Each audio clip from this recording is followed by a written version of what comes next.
नमस्कार साथीहरू, स्वागत छ तपाईँहरूलाई आजको यस भिडियोमा। आज हामी कुरा गर्नेछौँ हार मान्नु अघि मृगको कथा। मानिसहरूको जीवनमा कुनै न कुनै मोडमा हार त हुन्छ नै, त्यो फेस सबैले भोग्नुपर्छ। तर त्यो स्टेजबाट हामी कसरी मुक्त हुने, हारलाई जितमा कसरी बदल्ने, आज हामी यो कहानीबाट प्रश्न बुझ्नेछौँ र लागु आजको विषयवस्तुतिर।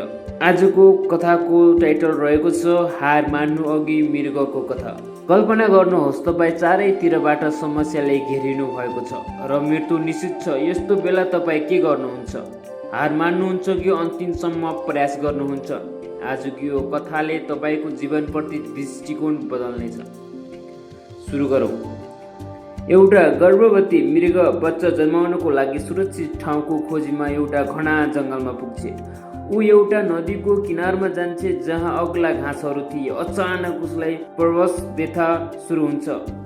ठ्याक्कै त्यही समयमा आकाशमा काला बादल मण्डारिन्छन्। चट्याङ पर्छ। चट्याङका कारण जङ्गलमा डढेलो लाग्न सुरु हुन्छ। मृगले आफ्नो देब्रेतिर हेर्छे।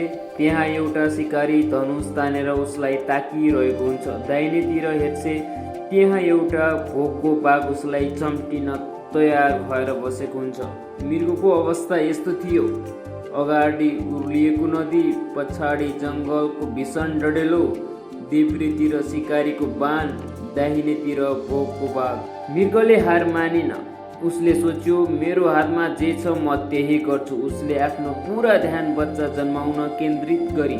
त्यसपछि प्रकृतिमा एउटा चमत्कार भयो। अचानक जोडले पानी पर्न थाल्यो जसले जङ्गलको डढेलो निभाइदियो। चट्याङको उज्यालोले गर्दा शिकारीको आँखा तिर्मिरायो र उसको निशाना चुक्यो। त्यो बाण मृगलाई नलागी सिधै बाघलाई लाग्न गयो। केही बेरमा पानीले डढेलो शान्त भयो। बाघ र शिकारीको खतरा टर्यो र मृगले सफलतापूर्वक एउटा स्वस्थ बच्चालाई जन्म दिए।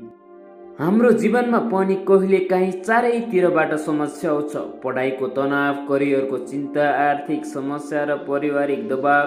यस्तो बेला हामी डराउँछौँ। तर याद राख्नुहोस्, तपाईँको काम मात्र प्रयास गर्नु हो। बाँकी कुरा समय र प्रकृतिले मिलाउँछ।